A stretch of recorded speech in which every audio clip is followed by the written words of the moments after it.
বিয়ে করলে তুমি এখন বলছো তোমার ছোট ভাই যার কিনা 10 বছর বয়স তার সাথে বিয়ে দিবে।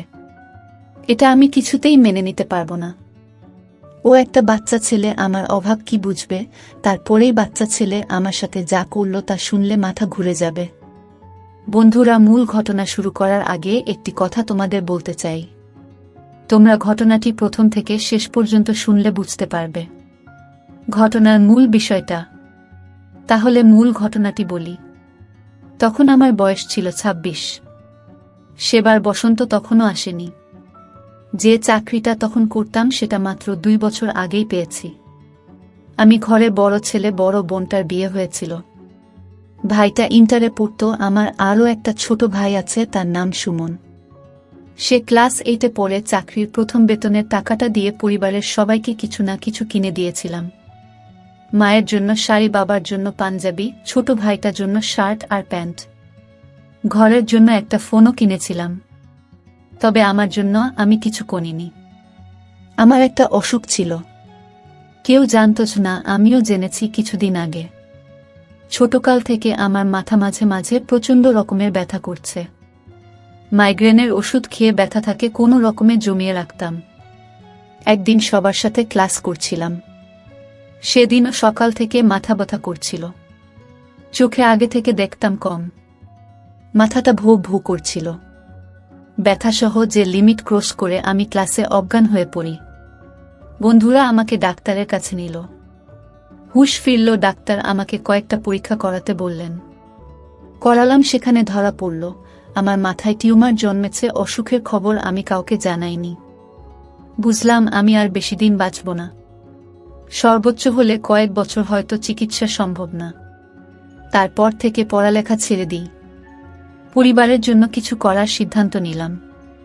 ভাইটার নামে একটা অ্যাকাউন্ট খুলে সেখানে টাকা জমাতাম। কারণ আমার পরে পরিবারের দায়িত্বটা ভাইটাকে নিতে হবে। চাকরি করছি, 2 বছর হয়ে গেল। মাথা ব্যথা, অনেকগুলো ওষুধ পকেটে পকেটে নিয়ে ঘুরি। চোখের গ্লাসটা অনেক পাওয়ারের এখন। কাউকে কিছু বলতাম না, বলেই বা লাভ কি? ডায়েরিতে কিছু লিখতাম না। রাত্রে উঠে নামাজ পড়ে পড়ে কাঁদতাম, মৃত্যুর প্রহর গুনতাম। এরই মাঝে একদিন বললেন, হাসিব, অনেক তো হয়েছে, এবার বিয়ে করে ফেলো। এক নাতি নাতনির মুখ দেখাবো না। আমার মায়ের কথাটা আজও আমার কানে বাজে। আমি মাকে না বললাম। বললাম আরও পরে করব মা। কিন্তু মা নাছোড়বান্দা। বললেন, আমার তোর কোনো কথাই শুনব না। আমি মেয়ে দেখছি। মায়ের কথার উপরে কখনো কোনোদিন কথা বলিনি। মা আমাকে খুব ভালোবাসেন। মাকে বললাম, দেখো মা, তোমার এই রোগ আসুক না।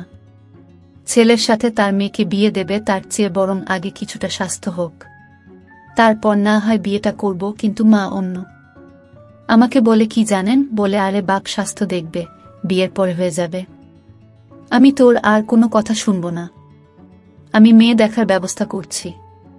মা একটা মেয়েকে তার ছেলের বউ হিসেবে পছন্দ করেছেন। মেয়েটা অনেক ভালো, সুন্দর ও কম না। আমি মেয়েটাকে 2 বার মাত্র দেখেছিলাম। যে তাকিয়ে থাকার মতো রূপ ছিল, তার গালের পাশে তার একটা ছোট্ট তিল ছিল। ওই সময়টায় আমি খুব হতাশ হয়ে পড়ি। আমার কারণে একটা মেয়ের জীবন নষ্ট হয়ে যাবে, এটা আমি কখনো চাইতাম। আল্লাহর কাছে শুধু প্রার্থনা করতাম যেন আমি বিয়ের আগেই মারা যায়। আমি জানি এ ধরনের দোয়া করা নিষেধ, কিন্তু স্রষ্টার কাছে আর কি বা চাওয়ার আছে? বাবা মা বিয়ের দিন তারিখ সব ঠিকঠাক করে ফেললেন। প্রতিটি সেকেন্ডগুলোকে তখন আমার নিকট বছরের মতো মনে হতো। প্রতিদিন ভাবতাম, ঘুম থেকে যদি আর জেগে উঠতে না পারি তাহলে কতই না ভালো হয়। কিন্তু আশাটা কখনো বলেনি। বিয়ের সময়টা ক্রমশ ঘনিয়ে আসতে লাগল। আমার উদ্বিগ্নতা ও বাড়ছে। বিয়ের 3 দিন আগে মা বললেন, শহর থেকে নতুন বউর জন্য যা যা লাগে তা কিনে আনতে। যাবার কোনো ইচ্ছাই আমার ছিল না, কিন্তু যেতেই হলো, উপায় ছিল না। কিছু দূর রিক্সা করে পরে একটা লোকাল বাসে উঠলাম। শহরে যাবার উদ্দেশ্যে মনের মধ্যে কিছু সাংসারিক দৃশ্য ভেসে উঠছিল। অবচেতন মনকে তো আর বাধা দেওয়া যায় না। তবুও মনটাকে সেখান হতে ঘোরাতে চেষ্টা করলাম। বাসে আমার মাথা ব্যথা শুরু হয়। ক্রমশ বাড়ছিল ব্যথাটা। এ সময় খুব খারাপ লাগে, চিৎকার করে কাঁদতে মন চায়। অনেক কোলাহলে আমার চেতন ফিরে আসুন, ঘুমেছিলাম নাকি অজ্ঞান ছিলাম মাথায় কাজ করল না। নিজেকে হাসপাতালের বেডে আবিষ্কার করলাম। প্রথমে কিছুই বুঝিনি, পরে বুঝতে পারলাম যে বাসে করে যাচ্ছিলাম, বাসে একটা দুর্ঘটনা ঘটে। কি কয়েকজন মারাও গেছে, অনেকে মারাত্মক আহত হয়েছে।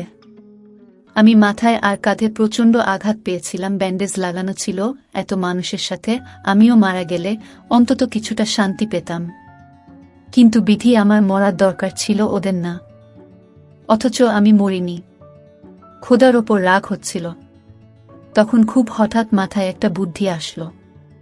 ভাবলাম আমি হারিয়ে যাব, আর সবাই ভেবে নেবে আমিও মারা গেছি। পকেটে যেটা টাকা ছিল তা নিয়ে বেরিয়ে পড়ি অজানার উদ্দেশ্যে। লক্ষ্য, আর বাড়িতে ফিরব না, মৃত হয়ে যাব। আজ 11 বছর আমি নিজের নাম চেঞ্জ করেছি, নিজেকে চেঞ্জ করে ফেলেছি। কেউ এখন আমাকে চেনে না, এমনকি মা ও না। গ্রামে গিয়েছিলাম কিছুদিন আগে, সত্যিই কেউ চিনেনি। বাবা মারা গেছেন না, এখনো জীবিত আছেন, একেবারে বৃদ্ধ হয়ে গেছেন। ভাইটা একটা সরকারি চাকরি করে, বিয়ে করেছে, 5 বছরের একটা ফুটফুটে মেয়ে আছে, তার কোলে নিয়েছিলাম। আমার মুখের দিকে তাকিয়েছিল, কিছু বলতে চেয়েও বলেনি। বেশিক্ষণ খুলে রাখিনি, চলে এসেছি। হেনার খোঁজ নিয়েছিলাম। আপনাদেরকে বলিনি যার সাথে আমার বিয়ে হওয়ার কথা ছিল। ওই মেয়েটার নাম ছিল হেনা। তারপর আমি মায়ের হাত থেকে বাঁচতে পারিনি। মা আমাকে বিয়ে দিয়ে দিল হেনার সাথে, কিন্তু আমি তো জানি আমি বেশিদিন বাঁচব না। কিন্তু হেনা এই বিষয়টা জানত না। আমি হেনাকে একদিন বললাম, শোনো হেনা, আমি তোমাকে আজ একটা কথা বলবো, তুমি কাউকে বলবে না তো, আমাকে কথা দাও। হেনা বলল, কি কথা যে কাউকে বলতে পারবো না? কি এমন কথা বলো? আমি হেনাকে আবারও অনুরোধ করে বললাম, হেনা, আমি তোমাকে যে কথাটা বলবো সেটা কাউকে বলবে না, আমার সাথে ওয়াদা করো। আরে ঠিক আছে, বলবো না। বলো কি কথা। শোনো তাহলে, আমি তোমাকে বিয়ে করতে চাইছিলাম না।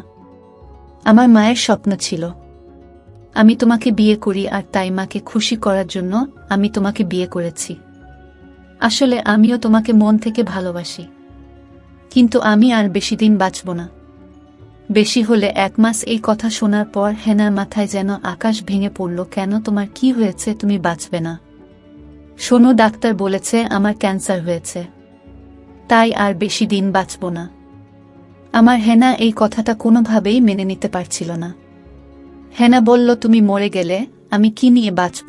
হেনা কাঁদতে কাঁদতে বলল, হে আল্লাহ, তুমি আমায় কোনো পরিস্থিতির শিকার ফেললাম। তখন আমি হেনাকে বললাম, হেনা, আমার তোমার প্রতি একটা আবদার আছে, রাখবে? যদি রাখো তাহলে বলতে পারি। হেনা, তুমি আমায় ক্ষমা করে দিও, আর আমি মরার আগে তোমাকেই বাড়িতে রেখে যাওয়ার ব্যবস্থা করে যাব। হেনা বলল, মানে? তখন আমি বললাম, আমার আদরের একটা ছোট ভাই আছে, তার বয়স 10 বছর। আমি মরে গেলে তুমি তাকে স্বামী হিসেবে মেনে নিয়ে আমার মায়ের সংসারে থেকো। তোমার কাছে আমার এটাই চাওয়া। তখন হেনা আমাকে ধমক দিয়ে বলল, কি একটা বাচ্চা ছেলের সাথে আমার আবার বিয়ে দিবে? এটা আমি কোনোদিন মেনে নিতে পারবো না। সে আমার অভাব কি বুঝবে? সে তো আমার সন্তানের মতো। তখন আমি বললাম, শোনো হেনা, আমার ছোট ভাইটা খুব ভালো, ওকে বিয়ে করলে তুমি অনেক ভালো থাকবে, তোমার সুখ দুঃখ ভাগ করে নেবে। হেনা, আমি তোমার কাছে ভিক্ষা চাই, তুমি আমার এই কথাটা রাখো, এতে আমার মনেও আত্মা শান্তি পাবে। তখন হেনা রাজি হলো। তারপর আমি একদিন হেনা আর আমার ছোট ভাই তাকে রাজি করিয়ে আমি তাদেরকে কাজী অফিসে গিয়ে বিয়ে দিয়ে দেয়। বিয়ে দেওয়ার 6 দিন পর আমার মৃত্যু হয়। তারপর বাড়িতে কান্নার আওয়াজ। তখন আমার ছোট ভাই আমার মাকে বলল, মা, তুমি জানো ভাই আমার আগে ভাবিকে আমার হাতে তুলে দিয়ে গেছে, বলেছে আমি যেন ভাবি সব খোঁজ রাখি, কোনোদিন তাকে যেন কষ্ট না দেয়। তারপর কিছুদিন এভাবে কেটে গেল। আমি ভাবিকে বললাম, ভাবি, আর মন খারাপ করে থেকো না, এখন ঘরে চলো।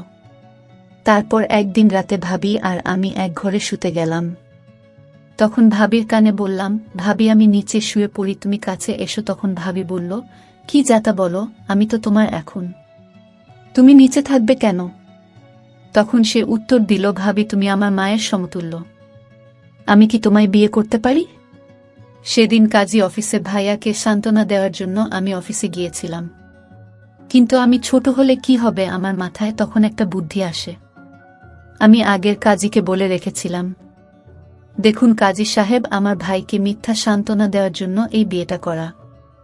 আপনি নকল বিয়ে করিয়ে দেবেন, নইলে আমার স্কুলের বন্ধুদের নিয়ে আপনাকে কিছু একটা করে বসব।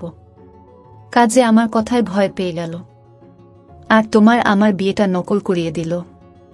তখন ভাবি বলল, এখন তাহলে আমার কি উপায় হবে? আমি বললাম, তুমি বাড়িতে আমার বসে থাকো, আর 2 বছর পর আমি তোমাকে বিয়ে করে নেব। কারণ এখন বিয়ে করলে আমি তোমাকে কি খাওয়াবো? আমি আর 2 বছর লেখাপড়া করলে এসসি পাশ করব, তখন একটা চাকরি নিয়ে তোমাকে বিয়ে করে নেব। ভাবি আমার কথায় রাজি হয়ে গেল আর বলল, আমার হবু বরের দেখি ভালো বুদ্ধি আছে। বন্ধুরা, আজকের গল্পটি কেমন লাগলো তা কমেন্ট করে জানাতে ভুলবেন না। ধন্যবাদ সবাইকে, ভালো থাকবেন।